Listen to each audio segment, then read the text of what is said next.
Assalamualaikum warahmatullahi wabarakatuh. Selamat jumpa kembali sahabat-sahabat viewer dan subscriber channel Titah Misteri. Kali ini kami akan membawakan sebuah kisah misteri dengan judul Terjebak Asmara Dua Dunia. Selamat mengikuti.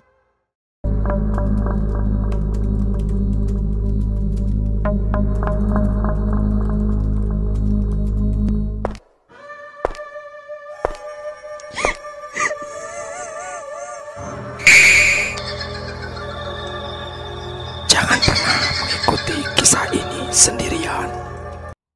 Alam memang menyediakan berbagai kenyataan, termasuk makhluk-makhluk lain yang hidup berdampingan di sekitar kita.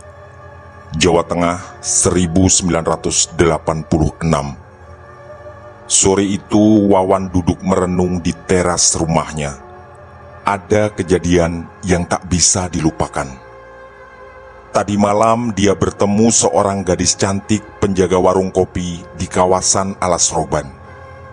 Bukan hanya karena kecantikannya, tapi yang juga tak bisa dilupakan Wawan adalah kisah menyedihkan yang diceritakan gadis cantik itu. Namanya Ratna. Tadi malam sekitar jam 10, karena hujan cukup deras, dia terpaksa berteduh di sebuah warung kecil di pinggir jalan. Tak ada pengunjung lain ketika itu. Awalnya mereka ngobrol ringan mengisi waktu. Tentu kecantikan Ratna yang membuat Wawan ingin memulai percakapan dengannya. Ratna tinggal di situ bersama kedua orang tuanya. Memang warungnya memanjang ke belakang dan kata Ratna di bagian belakanglah yang dijadikan rumah tinggal mereka. Setiap habis jam 7 malam, Ratna yang ditugasi menjaga warung dan melayani pembeli. Biasanya sampai jam 10 atau jam 11. Sedangkan kedua orang tuanya istirahat dan mendapat giliran menjaga warung dari pagi sampai sore. Wawan memang tampan. Paling tidak itu yang dikatakan banyak orang.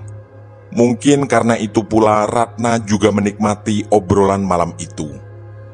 Setelah sekitar setengah jam, entah bagaimana mulanya, mereka terlibat dalam obrolan yang lebih dalam. Wawan yang juga seorang bujangan menyentuh pula obrolan tentang kehidupan pribadi, lebih tepatnya asmara. Dan disitulah Wawan sangat terkejut. Awalnya seperti sulit dipercaya, tapi mendengar betapa seriusnya Ratna bercerita, rasanya yang diceritakan bukanlah kebohongan. Ratna mengaku baru putus dari pacarnya sekitar 2 minggu yang lalu. Namanya Nakula. Dan penyebabnya sungguh di luar nalar. Hubungan itu tak direstui kedua orang tuanya karena dia dan pacarnya terlibat dalam hubungan asmara beda alam. Wawan terhenyak ketika itu. Makhluk halus dan segala keseramannya memang bukanlah hal yang baru didengarnya. Tapi jalinan asmara beda alam benar-benar terasa mengejutkan. Hubungan asmara yang baru berjalan sekitar 3 bulan itu pun harus kandas. Karena kedua orang tua Ratna mengetahui latar belakang pacarnya dan bahkan sangat marah karena itu. Kata Ratna, orang tuanya bahkan mengancam mau mengusirnya jika nekat melanjutkan hubungan dengan Nakula. Sebagai anak penurut dan tak pernah membangkang, Ratna pun tak bisa melawan keputusan itu. Akhirnya, lewat tulisan tangan, dia mengatakan pada pacarnya bahwa semua kedekatan mereka harus diakhiri. Melihat raut kesedihan di wajah Ratna, sepertinya dia sangat mencintai pacarnya. Bahkan, terlihat jelas Ratna berkaca-kaca ketika menceritakan itu. Ratna juga menambahkan, sebenarnya sudah ada semacam sumpah sehidup semati antara dia dengan Nakula. Tapi lagi-lagi, restu orang tua benar-benar menjadi penghalang.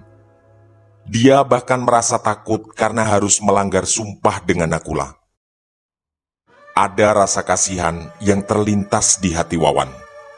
Dia bisa membayangkan betapa hancur hati Ratna.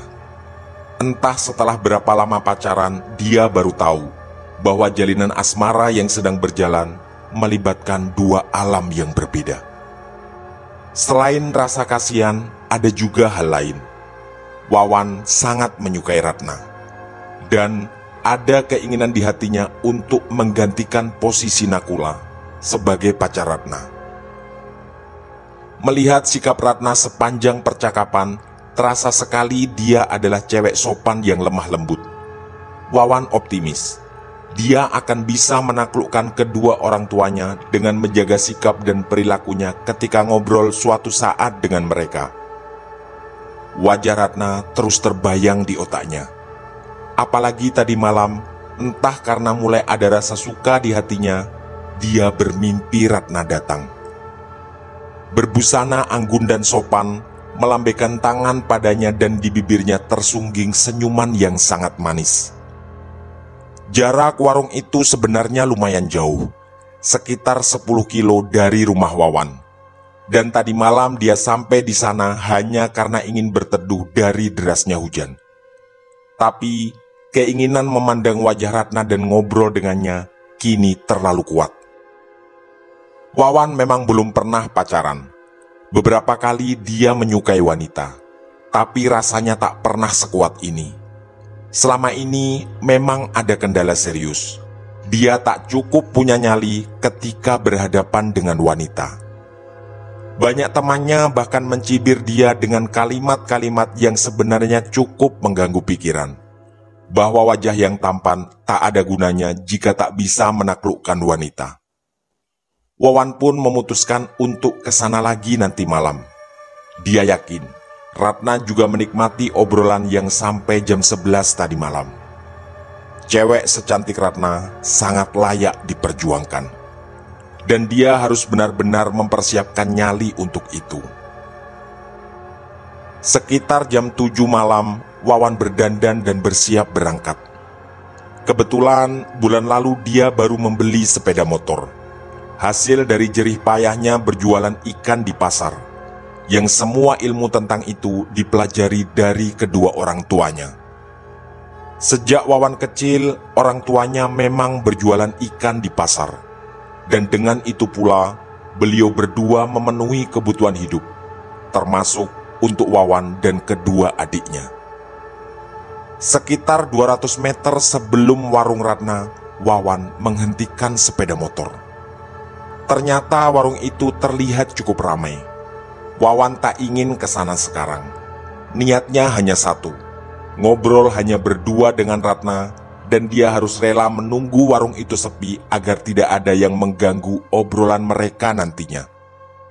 Harapan itu menguat, agar dia berhasil mengisi hati Ratna yang baru saja terluka setelah terjebak dalam asmara dua dunia. Sejujurnya, ada rasa penasaran.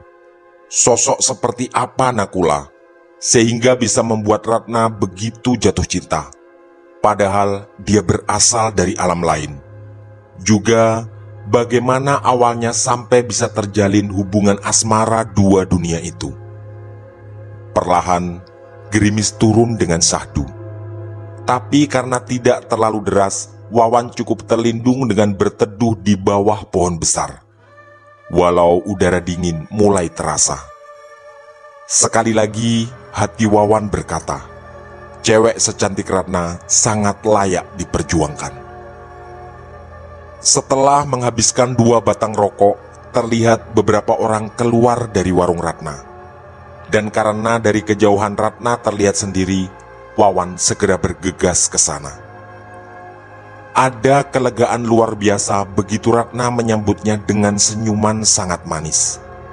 Entah apa hanya karena GR, Wawan merasa kedatangannya sudah ditunggu oleh Ratna.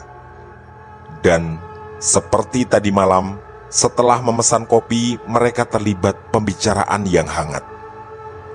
Bahkan kali ini terasa Ratna semakin tak canggung mengungkapkan semua kegundahan hatinya. Ratna juga bercerita bahwa karena merasa sudah cukup berumur, dia ingin segera mendapat pasangan yang serius. Ratna lalu menunduk, tapi pada satu momen terlihat dia melirik ke Wawan. Hati Wawan berdegup seketika. ada harapan kuat kali ini. Memang belum ada yang serius? Begitu tanya Wawan setelah memberanikan diri. Ratna hanya menggeleng dan hati Wawan semakin bersemangat. Sebenarnya ada keinginan untuk mengungkapkan rasa hati bahwa dia sangat menyukai Ratna dan mendambakan menjadi pasangannya. Tapi masih ada rasa takut yang teramat kuat. Beberapa kali mereka berdua terlibat adu pandang. Wawan semakin yakin, getar-getar di hatinya juga dirasakan oleh Ratna. Karena ingin mengatasi rasa canggung, Wawan pun mengganti topik menjadi lebih ringan. Obrolan berlanjut dan mereka berdua terlihat sangat menikmati malam itu. Karena tak ingin meninggalkan kesan tidak sopan terutama pada orang tua Ratna, Wawan pamit sebelum jam 10. Kamu sangat cantik. Itu kalimat terakhir yang diucapkan Wawan sebelum pamit. Dengan hati berbunga-bunga penuh cemas, Wawan pun pulang. Masih teringat jelas cerita kemarin malam, bahwa Ratna merasa bersedih putus dari pacarnya yang beda alam. Ada keyakinan yang makin lama makin kuat. Wawan akan berhasil menaklukkan Ratna. Mungkin tinggal mengatasi semua rasa canggung dan keberanian untuk benar-benar menyatakan cinta padanya. Setelah berjalan sekitar 1 kilometer, tiba-tiba lampu sepeda motornya padam. Mungkin karena tadi sempat melewati jalan berlubang yang membuat sepedanya bergoncang cukup kuat. Karena suasana juga agak gelap, terpaksa Wawan hanya menggunakan lampu sein untuk membantu penerangan. Tiba-tiba, ada seseorang yang muncul dari balik pepohonan dan kemudian berdiri menghadang di jalan. Jangan coba-coba ganggu Ratna. Urusanku belum selesai. Aku Nakula. Begitu ucap laki-laki yang berdiri itu. Wajahnya cukup tampan dengan rambut ikal tebal yang membuatnya terkesan maco. Wawan terkejut mendengar ucapan itu. Nakula adalah laki-laki yang tadi malam diceritakan Ratna dan berasal dari alam yang berbeda dengannya. Karena merasa ketakutan, Wawan tak menjawab apapun. Dan untungnya lampu sepeda motor kembali bisa menyala. Dengan segera ditancapnya sepeda motor. Sempat dia menoleh setelah sekitar 200 meter. Sosok itu tak terlihat lagi. Wawan sempat menghentikan sepeda motornya di sebuah warung kecil sekalian membeli bensin dan rokok. Peristiwa yang baru dialami benar-benar membuatnya merinding. Karena tak ingin lebih kemalaman lagi, dia pun segera pulang. Sebelum sampai, dia singgah di rumah Hendro, tetangga desa sekaligus teman SMP-nya dulu, yang sehari-hari berprofesi sebagai tukang ojek. Kebetulan Hendro belum tidur dan terlihat sedang mengutak-atik motornya. Wawan langsung dipersilakan duduk. Dan karena semua orang sudah tidur, Hendro mengucapkan permintaan maaf karena tak bisa menyuguhkan kopi. Mereka berdua memang sudah cukup lama tak bertemu. Mungkin sekitar 3 bulan yang lalu mereka bertemu di pasar yang ketika itu Hendro mengantar ibunya beli ikan. Setelah saling bertanya kabar, kedua sahabat itu terlibat obrolan-obrolan ringan. Ternyata sudah 2 bulanan Hendro tidak lagi mengojek. Kini sehari-hari dia mengaku berjualan kerupuk keliling. Wawan manggut-manggut mendengar kabar itu. Mungkin itulah yang membuatnya tak pernah lagi melihat Hendro di pasar. Dulu mereka berdua sangat dekat dan sering saling curhat. Tapi karena kesibukan masing-masing, cukup lama mereka tak saling bertemu. Setelah sekitar setengah jam obrolan ringan, Wawan pun menceritakan apa yang baru saja dialaminya. Bahwa dia naksir seorang cewek anak pemilik warung pinggir jalan yang mungkin 3 km dari rumah Hendro. Ternyata Hendro mengaku tak terlalu mengenal daerah sana, walau yang dia tahu memang ada beberapa warung. Hendro mengaku mendukung bahkan siap membantu Wawan jika memang dia serius. Katanya, ada teman tukang ojek yang tinggal di kawasan yang diceritakan Wawan. Setelah bertanya apakah kali ini dia mengganggu dan dijawab tidak, Wawan pun melanjutkan ceritanya. Bahwa Ratna baru saja putus dari pacarnya dengan alasan yang aneh, yaitu terjebak asmara beda alam. Hendro tentu terkejut, tapi lalu mengatakan bahwa hal seperti itu memang bisa saja terjadi. Hanya saja, katanya Wawan harus berhati-hati. Hendro mengkhawatirkan ada aura negatif yang dibawa Ratna karena pernah berhubungan dengan makhluk gaib. Jawaban itu tentu membuat Wawan khawatir. Jujur, rasa cinta di hatinya terlanjur sangat kuat. Dan melihat respon Ratna selama pembicaraan tadi, rasanya harapan untuk berhasil memiliki Ratna sangatlah kuat. Kemudian, ada lagi informasi dari Hendro yang juga membuat rasa khawatirnya semakin kuat. Dulu, Hendro pernah mendengar. Katanya, orang yang menjalin hubungan dengan makhluk gaib akan meninggal tak lama setelahnya. Istilahnya, dia dibawa ke alam lain oleh kekasihnya. Wawan tentu terkejut lagi, sekaligus semakin khawatir. Rasa khawatir yang tadi hanya tentang bagaimana cara menaklukkan Ratna, kini bertambah lagi, yaitu tentang keselamatan Ratna. Tapi berkali-kali Hendro menegaskan bahwa itu hanya sebatas yang dia pernah dengar. Benar atau tidaknya, dia juga tak bisa menjamin. Wawan terdiam, dan sepertinya Hendro bisa merasakan itu. Tapi tenang Wan, ajal ada yang ngatur kok. Begitu ucap Hendro melihat wajah murung sahabatnya. Wawan hanya mengangguk, tapi sangat jelas ada kekhawatiran begitu besar yang tak bisa dipungkirinya. Setelah melanjutkan obrolan dengan berganti-ganti topik, sekitar jam 11 Wawan pun pamit pulang. Sesampai di rumah, Wawan menemui bapaknya yang sedang menonton TV. Dia mengatakan bahwa besok pagi tak akan membuka jualan di pasar karena merasa agak tidak enak badan. Di dalam kamar, matanya sulit dipejamkan. Semua tentang Ratna benar-benar memenuhi benaknya, bersama segala kekhawatiran. Entah siapa yang tadi menghadangnya di jalan dan mengaku sebagai Nakula.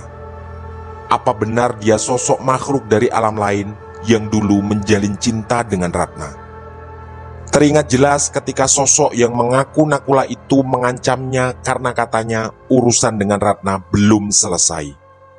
Apalagi informasi dari Hendro bahwa orang yang menjalin asmara dengan makhluk dari alam lain akan meninggal tak lama kemudian. Berarti jika itu benar, Wawan makin khawatir. Ratna sedang dalam bahaya. Hatinya tentu benar-benar tak rela jika semua itu terjadi. Entah berapa batang rokok yang dihabiskannya malam itu di dalam kamar. Semua kegalauan tak mampu diusirnya. Wawan lalu membaringkan tubuh sambil berharap rasa kantuk akan datang. Jam di dinding sudah menunjuk angka 3. Artinya sebentar lagi subuh akan tiba. Tiba-tiba terdengar suara ketukan di jendela kamarnya. Awalnya Wawan tak terlalu menggubris. Mungkin itu suara ranting pohon mangga yang memang ada di sana. Tapi suara itu terdengar lagi dan bahkan makin keras. Karena terbakar rasa penasaran, Wawan pun menuju ke arah jendela. Walau rasa takut mulai dirasakannya. Tiba-tiba, sebelum jendela itu dibuka, berdirilah sosok wanita di depannya. Dan itu adalah Ratna. Penampilan Ratna sama persis dengan di warung tadi. Wajahnya cantik dan sesaat kemudian tersungging senyuman sangat manis dari bibirnya. Entah kenapa semua rasa takut hilang dan berganti menjadi rasa nyaman bersama kerinduan yang seakan langsung terobati. Ratna kemudian melangkah dan duduk di atas kasur. Wawan duduk di sebelahnya. Sebelum Wawan bertanya alasan kedatangannya yang tiba-tiba, Ratna langsung menangis. Sambil berbisik, dia minta dipeluk. Awalnya Wawan ragu.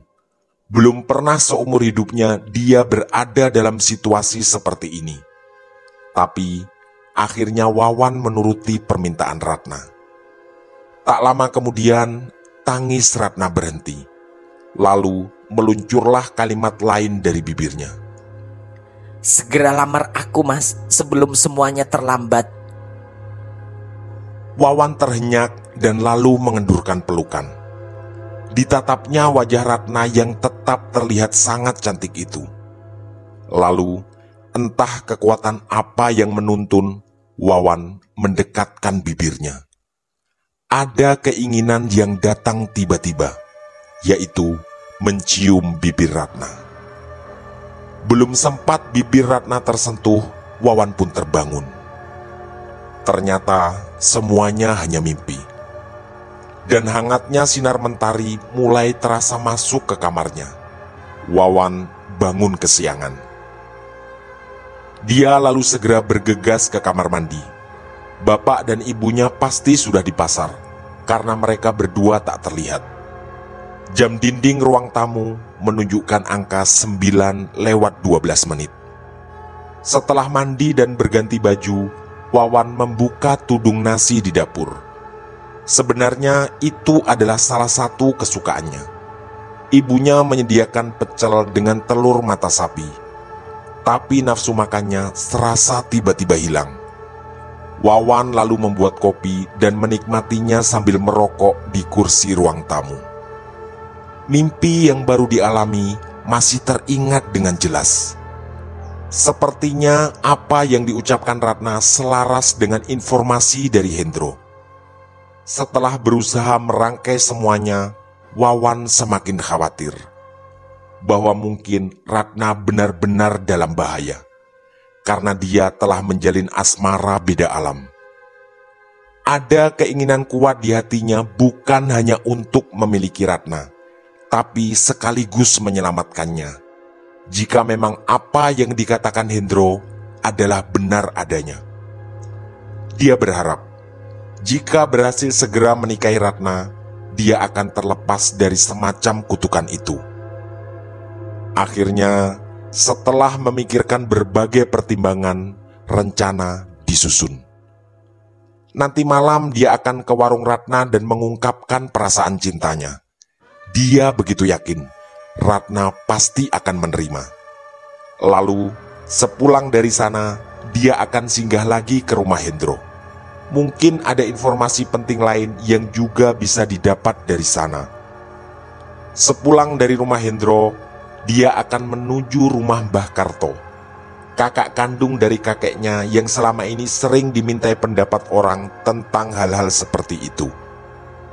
Beliau memang cukup terkenal selama ini, dan sering mengobati orang yang katanya terkena gangguan gaib atau semacamnya. Tapi setiap pagi sampai sore dia ada di sawah, dan baru nanti malam Wawan bisa menemuinya. Waktu pun berjalan dan sekitar jam 7 setelah berpamitan ke bapak dan ibunya untuk keluar, Wawan pun berangkat menuju warung Ratna. Ada harapan dan keinginan yang makin kuat. Semuanya harus diungkapkan malam ini. Sebagai seorang laki-laki, dia tak boleh lagi kehilangan nyali untuk itu. Sebenarnya ada juga sedikit kekhawatiran jika dia nanti dihadang dan diancam lagi oleh Nakula. Tapi semuanya harus dilawan demi sebuah cita-cita besar, yaitu memiliki dan menikahi Ratna. Wawan melirik jam tangannya. Jam 7:20 menit. Sekitar 200 meter sebelum sampai di warung, dia menghentikan sepeda motornya. Dari kejauhan, tampak warung itu sepi. Tapi ada seseorang yang terlihat menyapu di sana. Dan itu bukan Ratna. Mungkin ibunya yang sedang membersihkan warung. Karena selama ini Wawan memang belum pernah bertemu. Setelah menghela nafas panjang sambil mengumpulkan segenap keberanian, Wawan pun melanjutkan perjalanan sampai di warung itu. Begitu dia masuk, ibu itu menyambutnya dengan ramah. Seperti lazimnya, Wawan dipersilakan masuk. Kemudian dengan sopan, Wawan bertanya, Maaf Bu, ibunya Ratna ya? Ibu itu tersenyum tapi sambil menggeleng. Dan sesaat setelah Wawan duduk, ibu itu mengucapkan kalimat yang sangat mengejutkannya. Katanya, dia adalah adik dari ibunya Ratna. Ibu dan bapaknya Ratna pergi ke Ponorogo tadi siang karena di sana diadakan acara tahlilan malam ke-100 kematian. Dan yang meninggal 100 hari yang lalu adalah Ratna. Sontak, kabar itu terasa seperti halilintar yang menyambar. Mulut Wawan ternganga mendengar itu. Dan setelah mengucapkan maaf, dia pun bergegas pamit. Sekitar 100 meter dari warung itu, Wawan berhenti lagi. Entah kenapa, ada rasa penasaran yang datang tiba-tiba. Perlahan, dia menoleh ke belakang. Ternyata semuanya gelap. Tak ada tanda-tanda sedikit pun warung berdiri. Bulu kuduknya tiba-tiba merinding. Aneka suara aneh terdengar dari kanan dan kiri.